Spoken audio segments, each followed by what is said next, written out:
Hey, welcome back to the channel. It has been a little while since I've done one of these, and who am I, you ask? Who am I to edit J.K. Rowling in the Harry Potter and the Order of the Phoenix, a multi-billion-dollar franchise of probably, arguably, the most famous series ever written, or the most successful series ever written? Who am I to edit this? Well, let me tell you about this series. So this series is called The First 5 Pages, and it's inspired by this book here, which I read some time ago. It is a writer's guide to staying out of the rejection pile. And if you're new here, let me explain. Stick around a little bit and I'll talk about the series, why I'm doing it. If you are not new here and you just want to see me edit, see the editing work, check out the chapter description below. But anyway, let us move on. So I want to do this for a couple of reasons. One, it's my own education, right? I'm a writer. I'm trying to get better at stuff. I'm trying to learn the craft, continually learning the craft, and analyzing things like this always helped me out. And it's specifically while I've been writing and learning, I'll read books and I'll start to spot things and ask myself, well, why is that? How'd that get through an editor? How'd that get through so many eyes over and over again, scrutinizing it before it finally hit the printing press? I don't know. And that's what this series is about, is just try to not only identify that for myself, but identify it for you and to prove to you, if you are a writer, if you are worried about your own work and you think that these pros, these Brandon Sandersons, these Robert Jordans, these J.K. Rowlings are perfect, they have no room to improve, then I will have to disagree with you, because there is plenty of things to get better at, even on the level of these characters, these highly successful writers. But it's basically to if you have imposter syndrome, if you don't think you're good enough, let me allay those fears, because these guys have a lot of work to be done, at least in my opinion. Full disclosure, I'm not an editor.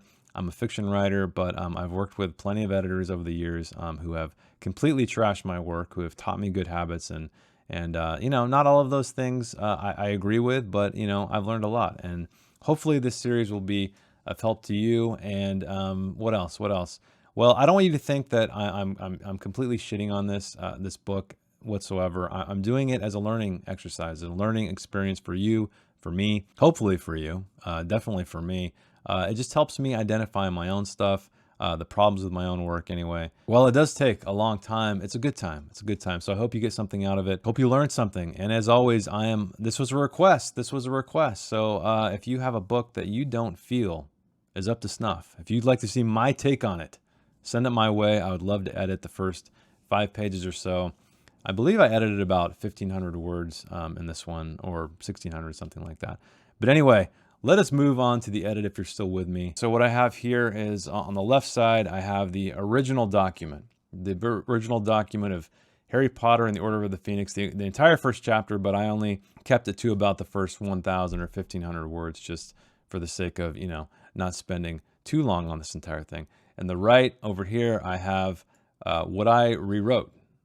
So I'll kind of be going back and forth, and you can see already that this thing is rife with highlights. And so this entire first paragraph is highlighted for different reasons. And my philosophy on first lines and first paragraphs are they need to be quick, they need to be punchy, they need to get you to the character, most importantly. And this one doesn't do any of that. So this one does a technique I like to call sort of the film technique, where you're dropping down into a scene. So I'll just read it really quick. The hottest day of the summer so far was drawing to a close, and a drowsy silence lay over the large square houses of Privet Drive. Cars that were usually gleaming stood dusty in their drives, and lawns that were once emerald green lay parched and yellowing. The use of hose pipes has been banned due to drought. Deprived of their usual car washing and lawn mowing pursuits, the inhabitants of Privet Drive had retreated into the shade of their cool houses, windows thrown wide in the hope of tempting in a non-existent breeze. The only person left outdoors was a teenage boy who was lying flat on his back in a flower bed outside number 4. Are you exhausted? I am very exhausted. I mean, you didn't have to read that aloud, but I'm sure you can understand why this is too much. Now, I don't think all of this information is really necessary, first of all, but I can kind of appreciate what she was trying to do here, right? She's essentially lowering the camera into the scene, giving us a lay of the land, essentially, kind of showing that. And it does succeed a little bit in that regard. But the thing that bothers me the most is that Harry Potter, our protagonist, isn't even really named in this at all.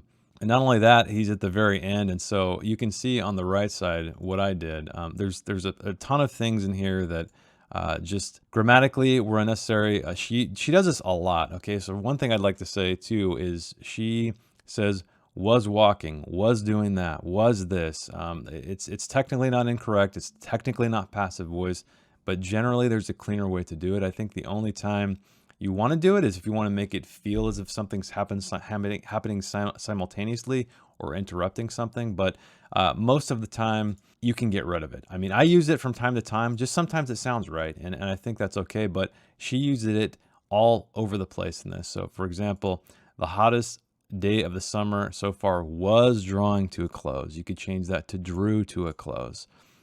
Cars that were usually gleaming stood. Cars that usually gleamed. I think you can get where I'm going with this, but let's check out this punchier one sentence paragraph that I created for an opening. As the hottest day of the summer so far drew to a close, a drowsy silence fell over the large square houses of Privet Drive. A teenage boy lay flat on his back in a flower bed outside number 4 hiding. I'm going to pause it right here because I caught an edit problem that I made here while editing this video. So it should have been as the hottest day of the summer so far drew to a close and a drowsy silence fell over the large square houses of Privet Drive. A teenage boy lay flat on his back in a flower bed outside number 4 hiding. All right, back to the program. What I did there is I added exactly what he was doing. We didn't really indicate that here. We just talk about the only person left outdoors. Again, this is very wordy. Was a teen, because we've already established that. We've already established that everybody's inside. He was lying flat on his back in a flower bed outside number 4. Now you may argue that this is more mysterious. Like, why is he lying down? But I decided to change it to hiding just to get the fact out there. What's going on? So we know it is the hottest day of the summer so far. It is dwindling. It is closing, and the drowsy silence is falling over the large square houses of Privet Drive. A teenage boy, he's laying flat on his back, hiding there. And then we move on to describe him. And so I actually did keep a lot of this stuff in. I just moved it later on, right? Because it's just too bloated for me, right? I want to like get into a book quickly. This eases you in with a lot of information that I was actually considering cutting out completely, but I kept it because, you know, like I've said, I like to keep the voice of the author in there. I don't want to change it too much, but you'll see where I added it in. So here we go. We haven't even named Harry. So another thing to notice too is we're in the omniscient voice here. So it is like a camera dipping down into a film, into a scene where we do not know the POV character yet. And so that trend continues. He was a skinny, black-haired, bespectacled boy who had the pinched, slightly unhealthy look of someone who has grown a lot in a short space of time. His jeans were torn, blah, blah, blah, blah, blah, blah. And then we get Harry Potter. Harry Potter's appearance did not endear him to the neighbors. So that's what's strange is like, you may say like, oh, well, this is a book farther into the series, and so we know it's Harry, but why not just say it's Harry? So what I changed it to is skinny, black-haired, and bespectacled. The boy had a pinched, slightly unhealthy look of someone who had grown a lot in a short space of time. His jeans torn and dirty, his t-shirt baggy and faded, and the soles of his trainers peeling away from the uppers. Harry Potter's appearance did not endear him to the neighbors. So what that does is it connects this, right? So I don't name him until later as well, because again, I'm trying to keep the same cadence here. I'm assuming she wants to remain omniscient, so until we get to Harry, and so that's what I do. But what she does is she leaves this at the end. Harry Potter's appearance did not endear him to the neighbors, who were sort of people who thought scruffiness ought to be punishable by the law. But as he blah, blah, blah, blah, blah, you can see how this is just too wordy. And so that's what I did here. I changed it. He just, you know all of this stuff because I'm describing in here. I'm describing what he looks like. And I broke that second part off into a new sentence. So they were the sort of people who thought scruffiness ought to be punishable by law. But since he had hidden behind a large hydrangea bush this evening, he was quite invisible to passers-by. And they continue here with, in fact, the only way he would be spotted was if Uncle Vernon and Aunt Petunia stuck their heads out of the living room window and looked straight down into the flower bed. And so now we're moving more into third person limited. But what I did, I also added some stuff here is where he's hiding behind this hydrangea bush this evening. He was quite invisible to the passerby. And what I did, this is where I added all of the stuff in the first paragraph. So what this is doing, this is contributing to the fact that he's hidden because nobody's out. I haven't talked about it yet. Besides that, because house pipes had been banned due to drought, everyone had retreated to their houses to escape the heat with windows thrown wide in the hope of tempting a non-existent breeze. So, Harry Potter found himself utterly alone in an empty neighborhood of dusty cars and dead lawns. And so rather than going through all this stuff about usually gleaming, stood dusty, blah, blah, blah, blah, blah, emerald lawns, you can consolidate it. You can make it a lot cleaner there. And I think it does the same thing as if it does here, but just in a tighter way. The next thing I highlighted here was, what did I say? Reword, remove living room because location is established. That's right. So it's a little bit redundant here, and I noticed a lot of redundancies in this text, and I don't know if it was because they're young readers. That is supposed to be the point. They're learning to read more. They want to be redundant so we don't confuse them while they're reading.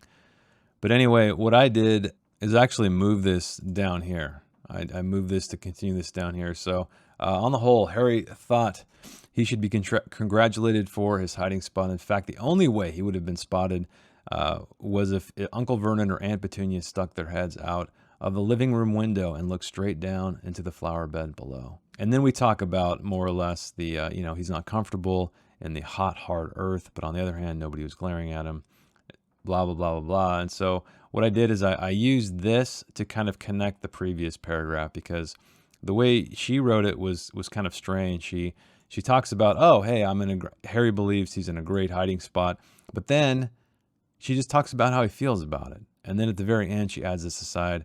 How up here, actually, is that his uncle and his aunt would, the only way they would see him is if they stuck their head out of the living room window. And so essentially what I was getting at is we know they're in the living room. And so I just completely omitted this highlight here. So almost as though this thought had fluttered through his window. This just kind of sounded odd to me. So I just said, as if this thought. It seems a little tighter. I'm not British, clearly.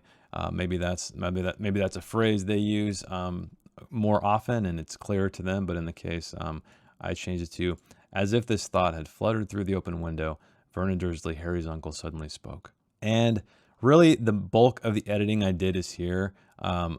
Down further, I'm going to talk about showing and telling a little bit more because there are some definitely scathing errors here or things that could be better for sure.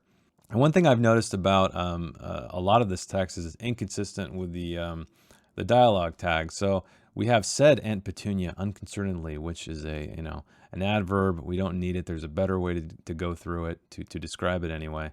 But she doesn't always do this. And so what I did is I changed it to Aunt Petunia said, or, Uncle Vernon said, and so on and so forth, because this kind of feels more storybook to me, Said the rabbit, said the turtle. It feels like a little bit more youthful, a little bit more kiddish, childish, but maybe that's what she was going for.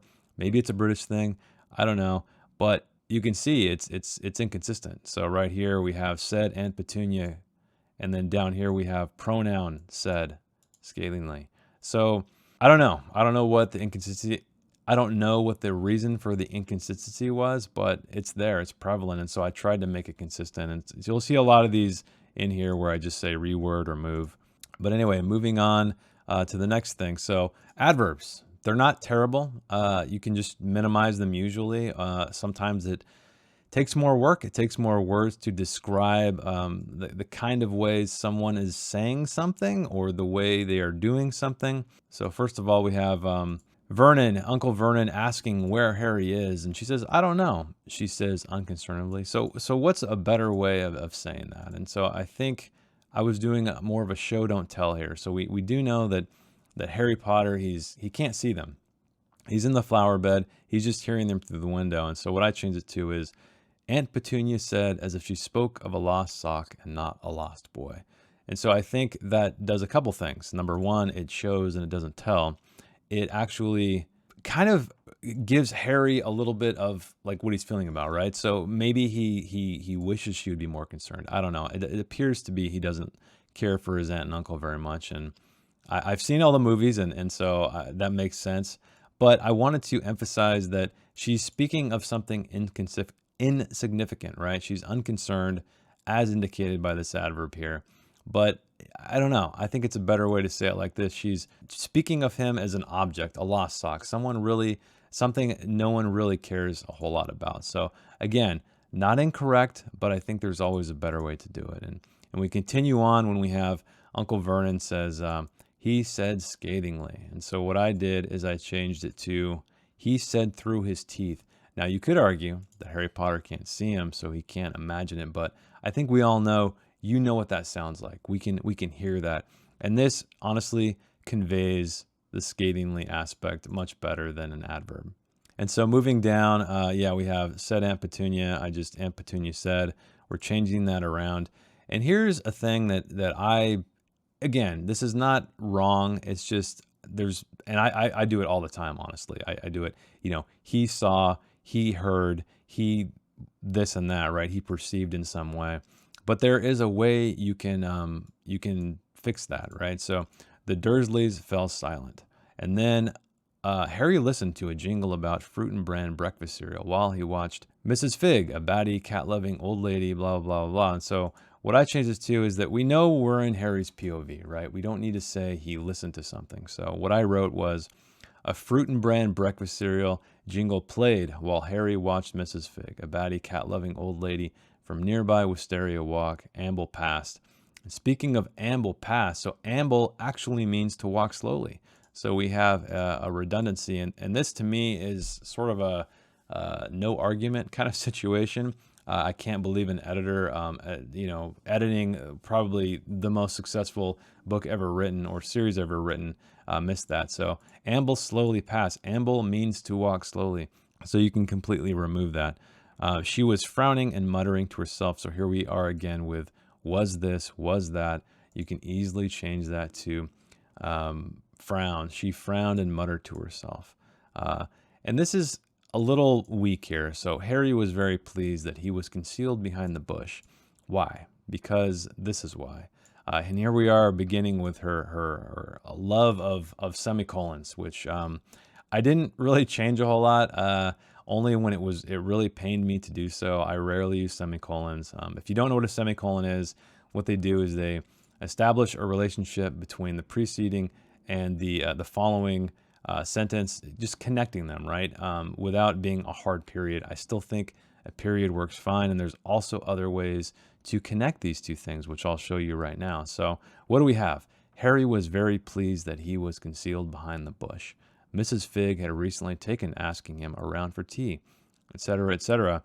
So what did I change it to? She didn't notice him, to his relief, right? And so, he's very pleased. He's relieved, essentially, that his hiding place is so good behind this bush. And so I just simplified it a little bit, and then I added because that's going to be the connector right there. Where was I? Looking at two documents is always a slow process. So yeah, she didn't notice him, to his relief, because Mrs. Fig had recently taken asking him around for tea whenever she met him in the street, and that is good enough. That's a connective tissue right there. It's a connective way to omit a semicolon, but then also keep the two sentences together, so you understand, right? You understand why Harry is relieved, or he's so impressed by his hiding spot. And the next part here, you can see that these edits are lessening and lessening, which, I think overall it's written pretty damn good. Like, it's not terrible by any stretch. I just had a massive problem with the opening section because it was clunky, it was slow, it was confusing. We didn't get to our hero quick enough, and I think the one thing you want to do is always get to your hero, your protagonist, as soon as you can. Don't get muddied up in describing your world or the scene or anything like that. But the next thing, fondly, another adverb. Said Aunt Petunia fondly. I changed it to at the Pocuses, Aunt Petunia said. I removed fondly. I thought about leaving something in there a little bit more descriptive to allude to that, but I took it out because the following sentence really explains to you that she's pretty happy about it. He's got so many little friends. He's so popular. And so I think, hopefully your dialogue works well enough, and I think it does here, to where you do not need an adverb. And so I removed it completely. And then I think this is the beginning of the, combined for flow. So we move on to Harry had seen them at it during his evening walk around Little Winging. He had spent most of the days wandering the streets, scavenging newspapers, blah, blah, blah, blah. So why the semicolon? Why these two separate statements? This is essentially explaining why Harry had seen them at it. This what gang? These kids vandalizing the play park and so on and so forth. So what I did is just combined it quite easily. Harry had seen them at it during his evening walks around Little Winging, where he had spent most of the holidays wandering the streets, scavenging newspapers from bins along the way. So it seems to me a cleaner way to do it. This next thing, and there's probably some other ones that I did not catch, but these are two independent clauses here. The opening notes of the music that heralded the 7 o'clock news reached Harry's ears, and his stomach turned over. So his stomach turned over is an independent clause, which means we need a comma before the and. A lot of times when you don't need to do this is if you have something, two independent clauses that are separated by very few words. He walked into the room and he sneezed, for instance, right? You don't necessarily need a comma because it's not as confusing, but I think here it definitely requires it because we have a very long preceding sentence. And then this next section here, we have Harry feeling relief, right? Outside the flower bed, Harry's stomach seemed to unclench. Now, I was very, very guilty of writing the word seemed very, very often, frequently in my first book. I probably still do it too often, but it always stuck to me because my editor pointed it out and that I use it all the time. Like seemed is a weak word. So why not just say his stomach unclenched? And so that's all I changed it to.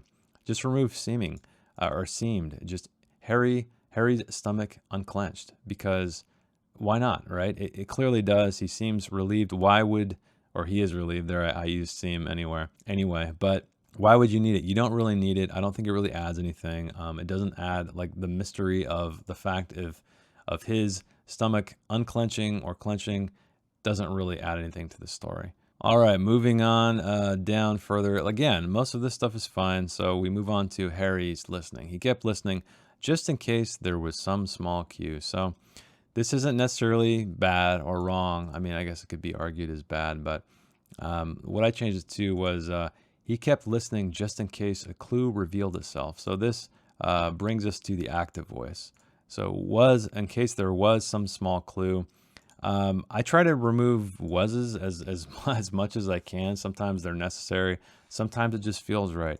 In this case, I think you can tighten this up with he kept listening just in case clue revealed itself. That gives some active nature to the clue. And then you can see my edits continually to get smaller or thinner and thinner. So where are we now? If you were, what did I change here? Don't need. So let's read this sentence here. He jumped to his feet at the same time, pulling from the waistband of his jeans his thin wooden wand as if he were unsheathing a sword. So what I did is I just said as if he unsheathed the sword. I did this a lot, and this isn't necessarily wrong. This could be argued as good because it's very specific. It's as if he were doing something. But I think I've seen it plenty of times in books, and it seems a little bit cleaner if you just say as if doing something. I don't think we're going to be confused whatsoever in that regard. Man, it is hard to keep up with two documents here, keep them in the same spot. And so here is where I think this is where I write semicolons. Yes, semicolons. Right now, Uncle Vernon finds him with his wand, and he's saying, "Get off me," Harry gasped. For a few seconds they struggled, Harry pulling at his uncle's sausage-like fingers with his left hand, his right maintaining a firm grip on his raised wand. I don't think we need the semicolon, right? And so I believe I just, wait, let me find it here. Yeah, I just removed it. So, "Get off me," Harry gasped, hard stop. And then for a few seconds they struggled, Harry pulling at his uncle's sausage-like fingers, etc., etc. So I don't think there's going to be any confusion that these need to be tied together with a semicolon whatsoever. I think a period is fine. And this next part here, this is weird. This really threw me off because it feels as if we're going back into omniscient voice. And so you can see here that they're fighting. Uncle Vernon yelped and released Harry as though he had received an electric shock. And then we have an M dash. Some invisible force seemed to have surged through his nephew, making him impossible to hold. So his nephew, right? That's either putting us in omniscient, or that's putting us in Vernon's POV. So to me, this is a very, very bad error, honestly. And you don't need it. You don't need it at all, because we're through Harry's perspective, right? Harry's perspective is Uncle Vernon yelped and released Harry as though he had received an electric shock. Hard stop. You don't need this, despite the fact that it is in a completely wrong POV, which kind of took me off guard. But you don't need it. I tried to rewrite it a little bit just to keep it consistent, but I said, you know what? I'm just going to cut it completely. The next thing is panting. Harry fell forward over the hydrangea bush, straightened up, and stared around. So I'm guilty of this. I'm sure a lot of you are out there. You don't need to always say someone is looking around, because it is implied. It is described with the very next sentence. There was no sign of what had caused the loud cracking noise, but there were several faces peering through various nearby windows. So we know he's looking around because of the following sentence. So we can just have Harry, he's panting. He falls forward on the hydrangea bush and he straightens up.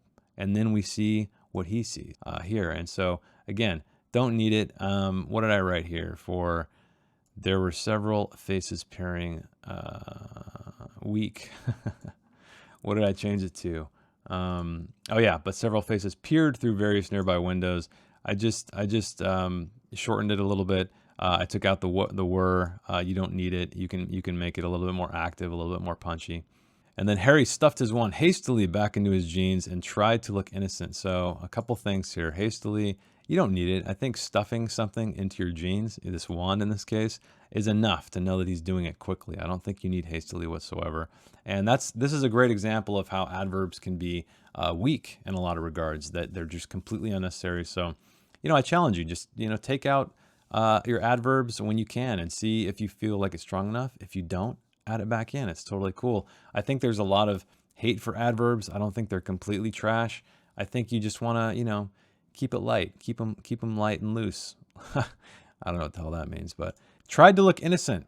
That's telling. So what did I do? I tried to convey that in the same manner, but with action. So Harry stuffed his wand back into his jeans and rocked on his feet, smiling as if nothing had happened. So this is definitely sort of an anchor, sort of a secondary aspect in case you didn't get what I was going for, and because you're like, I don't understand what this means. But as if nothing had happened. To me, this is better than tried to look innocent. I think it's fine. Again, it's shorthand, but I think there's something you can do that's a little bit more visual in that regard. And here we are again with the verbs preceding the names, which is so weird because it's all over the place. But I just changed that to Uncle Vernon shouted again as well. Who was glaring to who glared from behind her net curtains. I don't know why she's in love with this. Maybe like me, sometimes it just sounds better, but I don't see the need for it. I mean, maybe you could argue, oh, we want to see things that are happening simultaneously, or something happens because of something else, but not here. It doesn't seem like it works. It seems like she just chose that because she liked that phrasing. And then next, we've already established that, let me move this up here a little bit. We've already established that there are various windows, so we don't need to say it again. This is redundant. Again, we've already established it. Where are we? Several faces peering through various nearby windows. So why are we saying their various windows? Just say their windows. We know they're various windows. Then the grin became a grimace. This is Uncle Vernon, of rage as he beckoned Harry back toward him. Again, not terrible. I think you could probably add a little bit more color to it, a little bit more perception. And I think that's a key word, it's perception, right? We want to, because we're in Harry's point of view, we want to describe things through his eyes, through his mind, his mental state. And just became a grimace is kind of weak, so I changed it to, then the grin twisted into a grimace. It's a lot more colorful wording there, and I think it's going to be better and give a better idea of Harry's headspace, his mental state at this point. I notice this a lot, and I don't know if this is a young adult thing or not, but she rarely uses any kind of action to describe who is speaking. So that's one way to get away from he said, she said, he asked, she asked, and so on. And sometimes it's better. So what I did is, well, let's read what we have here first. So, what the devil do you mean by it, boy? asked Uncle Vernon in a croaky voice that trembled with fury. So just overly descriptive. You don't need most of this. I just changed it to Uncle Vernon trembled with fury. What the devil do you mean by it, boy? So that's a way to just completely remove the he said, she said, and so on and so forth, and just kind of mix it up a little bit, and just so you make sure to know who is speaking. And then we have, what do I mean by what? Harry said coldly. And so I think what I did there is, where am I? Oh yeah, Harry set his jaw. What do I mean by what? So again, I did the same thing. I had action to get rid of this adverb completely, and also to make sure you know who's speaking there. Even though we only have two people, it's pretty obvious. You could argue that you don't even need it whatsoever, but I kept it in there, just kind of tweaked it a little bit. He kept looking left and right up the street, still hoping to see the person who had made the cracking noise. And so what I changed that to is, where am I? Oh, no. Okay, sorry. You'll notice that these don't quite line up because I did change quite a bit, particularly in the first section. So hopefully you can keep track. I clearly can't keep track. He kept looking left and right up the street. So I just said he checked the street again, still hoping to see the person who had made the cracking noise. So you could argue he kept looking left and right up the street is more visual, but I don't know. I feel like you could just shorten that. You could clean it up. He checked the street again. We can kind of visualize that. But this isn't technically bad. It's a little wordy for my taste. And then we have, I didn't make that noise, Harry said Harry firmly. Again, I just took it out completely. I didn't make that noise because, you know, we know he's cutting off his uncle's speech here. And so we know who's going to reply. And then finally, Aunt Petunia's thin, horsey face appeared beside Uncle Vernon. I don't know why we need now here. I don't think we need. I don't think we need it, so I took it out. Her horsey face now appeared beside Uncle Vernon's wide. It's just superfluous stuff. You don't need it. Cut it. And then here we go again. Listening to the news, said Harry in a resigned voice. And so what I did there is I hopefully described it in a visual way. Harry's chin lowered to his chest, listening to the news. So maybe that's the wrong description. Maybe I didn't quite understand that. But again, this is more telling. Not terrible by any stretch, but I think it can be improved. Well, it changes every day, you see, said Harry. And so just Harry said a lot of that stuff. This next one, when Aunt Petunia is yelling, apparently with an exclamation point, breathed Aunt Petunia, it sounded strange to me. And so I said, Aunt Petunia seethed, right? I just feel like that's stronger if we are getting the exclamation point. You could even argue you don't need that whatsoever because we have an exclamation point. It's implied, or it's not implied. It's very explicit that it is shouting. And Uncle Vernon lowered his voice so that Harry could barely hear him. I changed it. I thought it was a little cleaner this way. And Uncle Vernon's voice dropped to a near whisper. And then he continues on his line. I feel like that's a little bit stronger, a little bit tighter, a little bit more in the POV again of Harry Potter. This to me sounds a little more omniscient, a little bit clunky for something like Limited Third. And again, said Uncle Vernon, a lot of these are very repetitive. Harry said tonelessly. What did I put that? I just removed it. I don't think we need that. I think, again, I know I said this a lot, or I keep saying it, but adverbs are just kind of self-conscious writing. You're worried that someone is not going to get what you're going to say or what emotions are being conveyed on the page.